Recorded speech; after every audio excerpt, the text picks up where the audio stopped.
मेरी यात्रा एक छोटे से गांव से शुरू हुई जिसका नाम था Mohana. So which was the most difficult case in your career?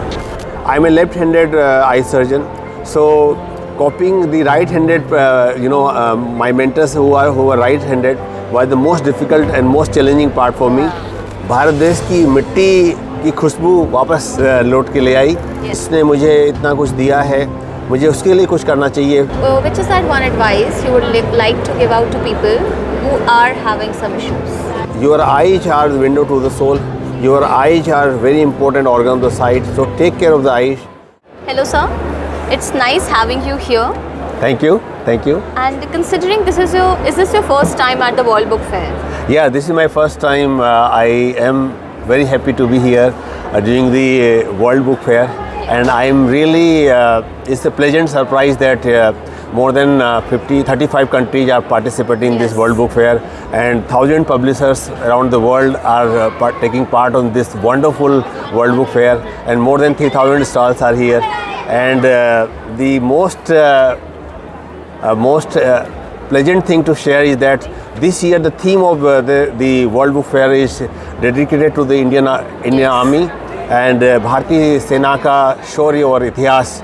And this is a wonderful theme, and I salute our armed force. Yeah. I salute their dedication and their work to keep the border of the India safe and keep 140 million Indians very safe. Yes, surely. And so, what is the experience as an author in the World Book Fair? My experience in this World Book Fair is wonderful, and I'm here to display my books here, An Eye for the Sky and Zindagi Ka Jasn, Ek Eye Surgeon Ki Diary, and also the book written by my daughter Ishita Pandey, Start Young and Think Big. Surely. So this is a wonderful experience for me to be here and to talk to you on the occasion of World Book Fair. So you have written a lot of books. So which is the hardest part of writing a book? The hardest part of the writing of the book is it's a solo journey. ये एक आंतरिक यात्रा है. This is solo journey, and it requires a lot of dedication, hard work, and I worked very hard to write these books, and so to finish these books. It took me a lot of time, lot of years to finish these books, and this is a very hard work, and this is solo journey. Yeah. So you started off from a small village, Mohana, and वहाँ से now to the World Book Fair, to US, Australia. How does it feel कि इतने छोटे गांव से लेके बहुत बड़े देशों तक? मेरी यात्रा एक छोटे से गांव से शुरू हुई जिसका नाम था मोहना, और ये राजस्थान के रावतभड़ा तहसील के चित्तौड़गढ़ ज़िले में एक छोटा सा गांव है. और इस गांव में जब मैंने बचपन बीता, बिना बिजली के लालटेन की रोशनी में मैंने पढ़ाई की, और मेरे मन में शुरू से ही एक सपना था. I was very inspired with my grandfather, late Dr. Kamta Prasad Pandey, who was freedom fighter and who was an eye surgeon. So I wanted to follow on his footpath, on his footprints, and that's how I was passionate to become an eye surgeon. Okay. So coming to the eye surgery, you have done 1 lakh plus eye surgeries. So which was the most difficult case in your career? I have done more than 1 lakh eye surgery, and learning and mastering the eye surgery was the most difficult part in my career. I spent many years fine-tuning the art of eye surgery. I'm a left-handed eye surgeon, so copying the right-handed, my mentors who were right-handed was the most difficult and most challenging part for me. And but I did not give up, and I just continued learning this part. Okay. So now continuing the academics, you were in the US and Australia for 7 years. Yes. So why not find a career there but come back to India? This is one of the very interesting question.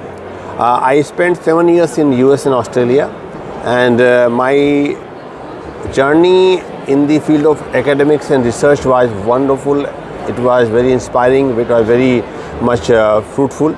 And I was fortunate to work with world-renowned eye surgeons, Dr. David Apple, Dr. Randall Olson, Dr. Nick Mamelis, Dr. Liliana Warner, and Dr. Edward Wilson. But after spending 7 years, मुझे भारत देश की मिट्टी की खुशबू वापस लौट के ले आई. Yes. और मुझे ऐसा लगा कि इस देश के लिए जिसने मुझे इतना कुछ दिया है, मुझे उसके लिए कुछ करना चाहिए. Because out of the 4 crore blind person worldwide, more than 80 lakhs people who are blind and visually impaired, they stay in India. Okay. So every 4th blind or visually impaired person of the world is Indian. So मुझे ऐसा लगा कि भारत में मेरी ज़रूरत है और देश के लिए कुछ कर गुजरने की इच्छा से मैं वापस देश लौट आया. वाओ. ओके.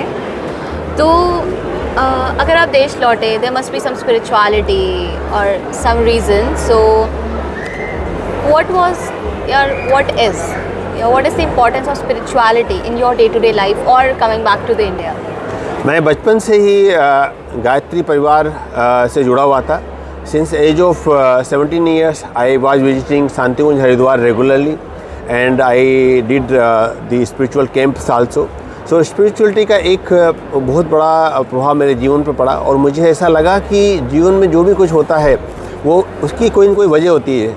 जिस प्रकार से भगवान श्री कृष्ण ने गीता में कहा है, कर्मण्येवाधिकारस्ते मा फलेषु कदाचन, कि कर्म करते रहो, फल की इच्छा मत करो. तो मुझे जब मैं भारत लौटा तो मुझे काफ़ी डिफ़िकल्टीज हुई. मेरी वाइफ डॉक्टर विदुषी और हम लोगों ने जब देश लौटने का निर्णय लिया तो मुझे काफ़ी डिफ़िकल्टीज हुई, काफ़ी चैलेंजेस आए.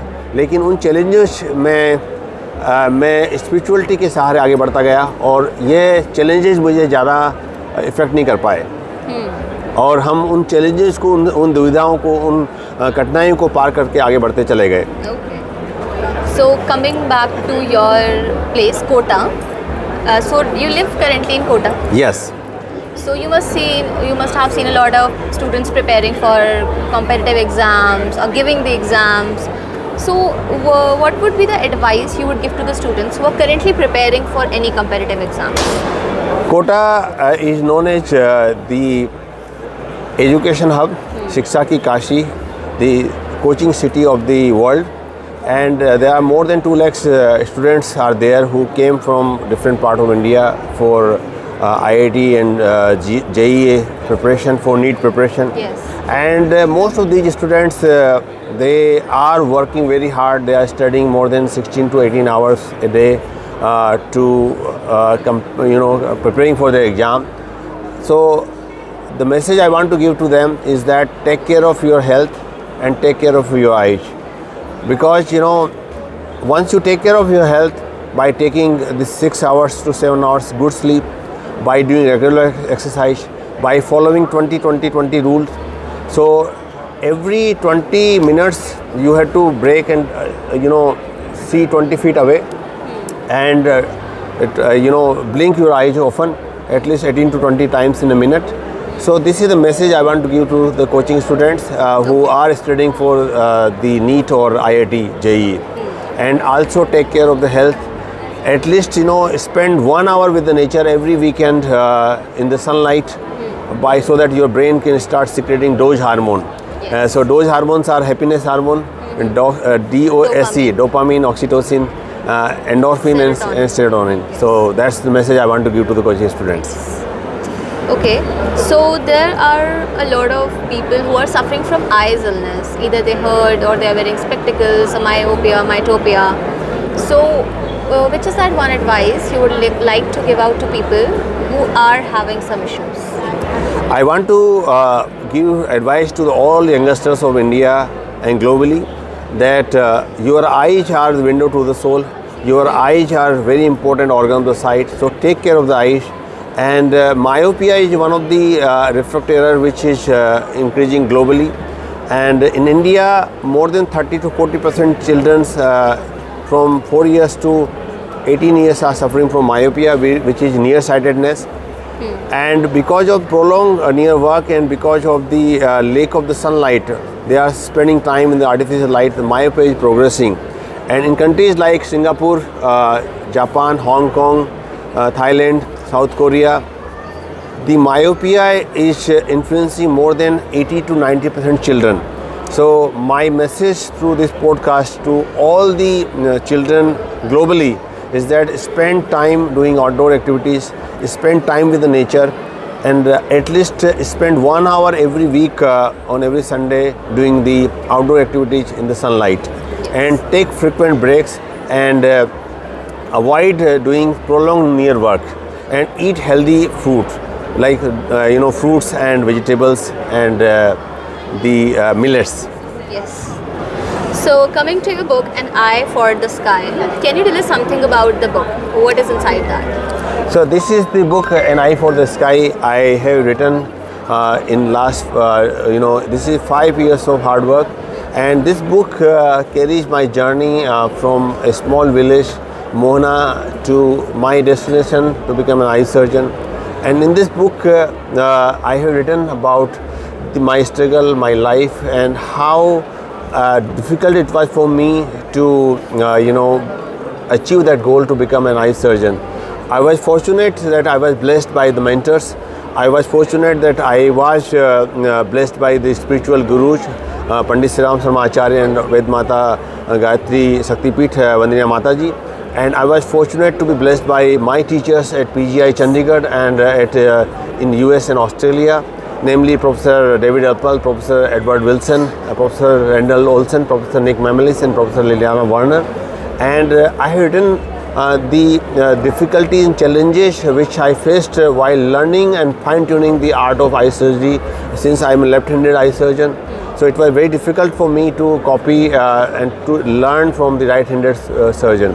So I have described and elaborated the struggle, and this book is a must-read book for everybody, whether he is a medical student or he or she is a medical student or medical professional. And this book talk about my journey, how an eye surgeon helped millions dare to dream. Okay. Because dreaming is very important. You have to think about it, that what you want to become. You have to become passionate about your work, and you have to really never give up.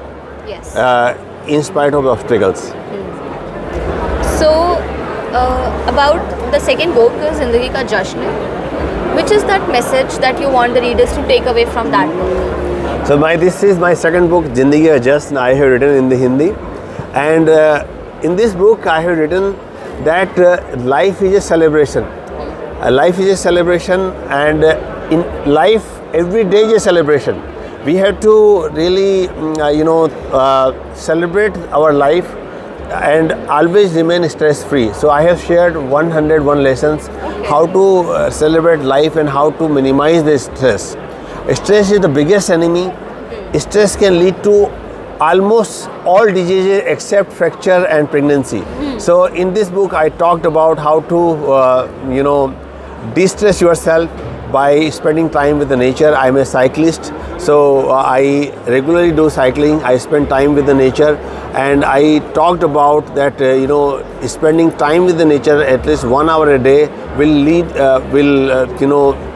lead you to live a stress-free life, and always celebrate life, be distressful, remain try to minimize your stress by spending time with the nature, by doing the things which you like, which you enjoy doing, and also laughing, because laughter is the best therapy. Yes. And laughing on your limitation, laughing on your mistakes, and laughing on your imperfections.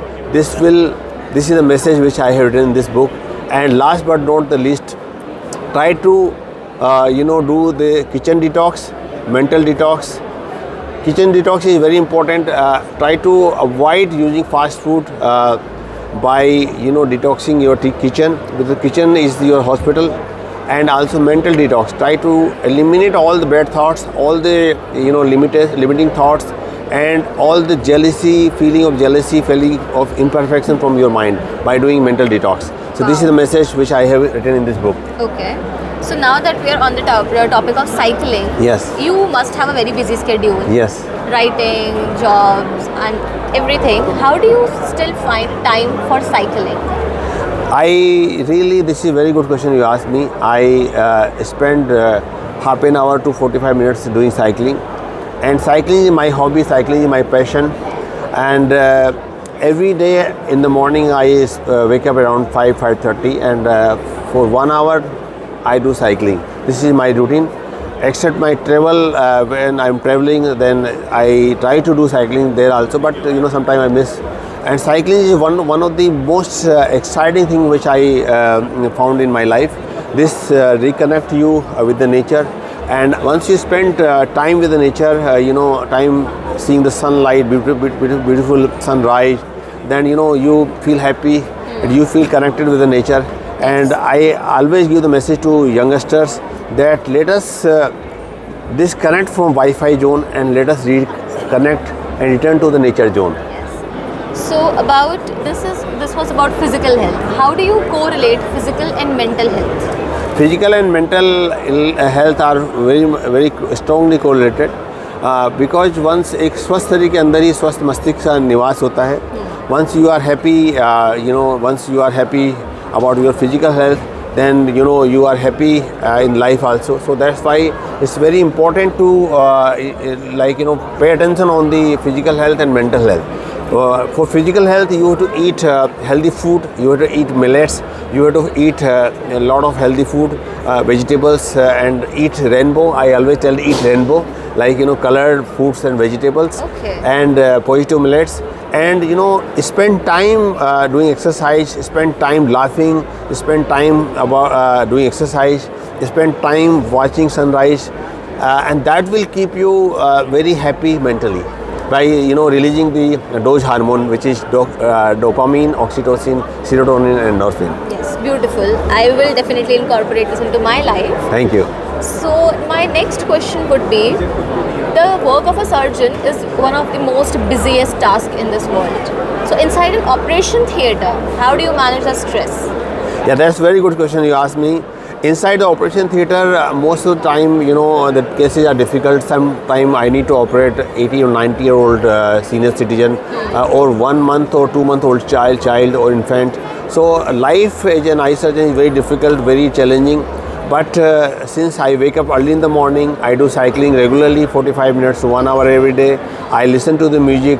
I spend time doing exercise, spend time with the nature. So it helped me to de-stress myself. Therefore, I never get stressed, in the operation theatre most of the time.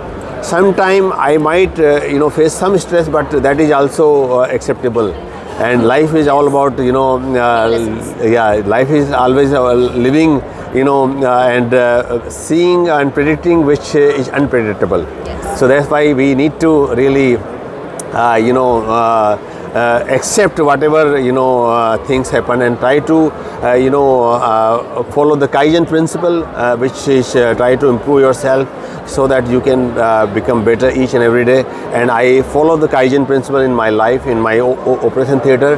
And Kaizen principle is one of the most wonderful Japanese strategies which help us to become better version of ourselves each and every day. Beautiful. So now, since we are on the topic of work and academics, success is a very subjective topic. Yes. My definition and your definition of success can be different. Yes. So after all these years of experience in surgery, academics, and even in writing the books, what is your definition of success? Yeah, success is very, success is very interesting word, and definition of the success can be very person to person. In my life, I found success to help other people. Whenever any person comes with visual impairment or blindness, I try to help him or her out. And once they are happy after getting the sight and after getting the vision, I feel very happy. And this is the meaning of the success for me. And success is always carry a very interesting definition because in life success means creating happiness for others, helping others to achieve their goals. And I am fortunate to stay in the Kota which is a coaching capital of India. So I can share the tips for success with younger generation also, with the coaching students also. So for me, the definition of success is helping others, spreading happiness, and giving the gift of the sight to the blind people, to the visually impaired people, and by creating more happiness in the society. Beautiful. And my last question would be, medical field में बहुत सारे researches हो रही हैं, changes हो रहे हैं. Which is that one change you would like to either see or do it yourself in the medical field? Medical field is, a lot of changes are going on in the field of medical field, and right now with the innovation and with the incorporation of the artificial intelligence in the field of medical science, the scenario of medical practice will be totally changed in next 25 years. And I have written a book, Infallible Doctor, and how artificial intelligence and robotics will make a difference. And I see that in the coming era, there will be more precision, there will be less scope for the medical errors, because in the US alone, more than 50,000 people die every year by the medical error. So we are living in the era of artificial intelligence, robotics, and nanomedicine, 3D printing. So these things will help us to achieve the perfect outcome. And with this podcast, I would like to give the message to all the doctors watching this podcast, all the medical colleagues, that let us learn and incorporate the medical innovations, especially the artificial intelligence in our practice, so that we can become a more better, more compensated surgeons. We can become more error-free surgeons, and our outcome can become perfect, and we can deliver the perfect and best visual outcome to our patients. Perfect. So with this, it comes to an end, and it was beautiful having you, and I wish you the best. Thank you so much, ma'am, Shreya ma'am, and I would like to acknowledge the help of all the team, the Paper Towns, Bookaholics, and all the wonderful team. It's wonderful to be here during the World Book Fair, and I really enjoyed sharing my experience with you. Thank you so much once again for your questions and for taking this interview. Thank you very much. Thank you.